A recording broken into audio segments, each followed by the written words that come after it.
হালাল হারামটা ভালো কইরা বুঝে নাও। কেমনে বুঝবে বান্দা? কুরবানি দিলেই খালি কুরবানি দেওয়া হয় না, কুরবানি দিলেই খালি ধনী বলা যায় না, কুরবানি দিলেই খালি আল্লাহর রাস্তায় কবুল হবে না। কুরবানি দেওয়ার আগে হালাল হারামটা জেনে নাও, কোনটা হালাল বুঝে নাও, কোনটা হারাম বুঝে নাও, কোনটা জায়েজ জানে নাও, কোনটা না জায়েজ মানে নাও।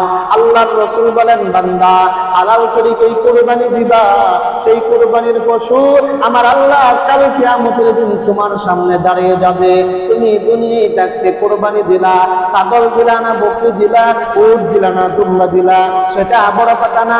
তোমার তাকওয়া সঠিক কিনা সেটা হলো বড় কথা।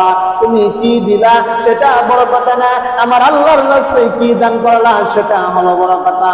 আমার আল্লাহ তাআলা জানায়া দেয়, ও বান্দা কুরবানির সময় যখন চলে আসবে, বান্দারে তোমার সামনে মুসিবত চলে আসবে। মুসিবত দিয়ে আমি আল্লাহ তোমারে পরীক্ষা করব, বিপদ দিয়ে আমি আল্লাহ তোমারে পরীক্ষা করব।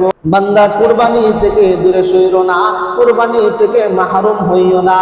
কুরবানি থেকে যদি মাহরুম হইয়া যাও, হতে পারে এই কুরবানি তোমার জীবনের শেষ কুরবানি, হতে পারে এই কুরবানিরই তোমার জীবনের শেষ কুরবানি।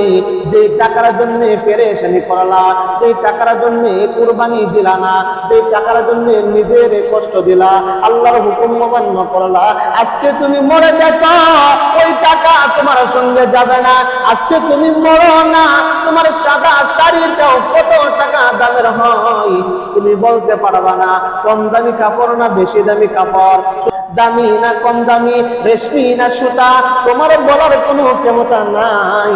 আমার আল্লাহ বলেন, বান্দা এই সাদা কাপড়ের কোনো পকেটও থাকবে না, কোনো সিলিও থাকবে না, কোনো ডিমান্ড থাকবে না। অতএব বান্দা আল্লাহর হুকুম অমান্য করবা না, আল্লাহর হুকুম অমান্য করিয়া জাহান্নামী হইবা না।